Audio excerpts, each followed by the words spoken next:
T20 ప్రపంచ కప్లో ఒక ఊహించని షాక్ తగిలింది.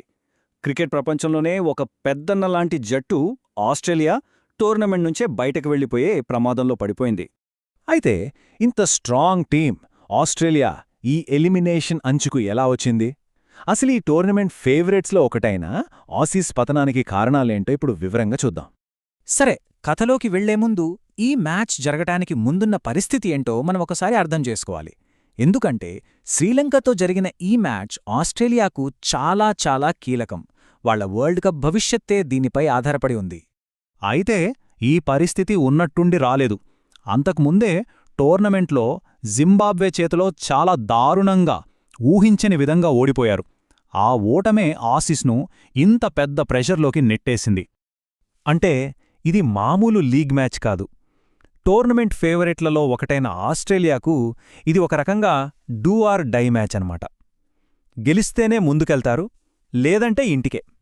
సరే, ఇక అసలు మ్యాచ్లోకి వెళ్దాం.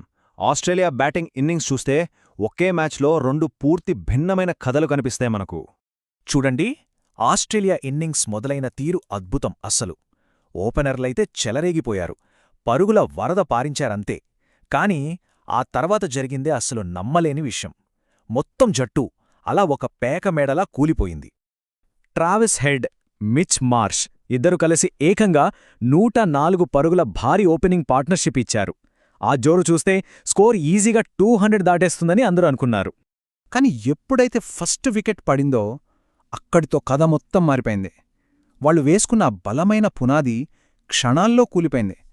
ఒకరి తర్వాత ఒకరుగా ఆస్ట్రేలియా బ్యాటర్లు పెవిలియన్కు క్యూ కట్టారు. వాళ్లకి దొరికిన స్టార్ట్తో పోల్చుకుంటే చివరికి వాళ్లు సెట్ చేసిన ఆ 182 పరుగుల టార్గెట్ చాలా తక్కువ అనిపించింది.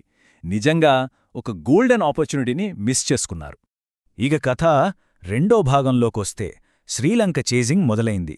ఈ చేజ్కు మొత్తం బాధ్యత తీసుకున్నాడు వాళ్ల స్టార్ ప్లేయర్ పాథుమ్ నిసంక.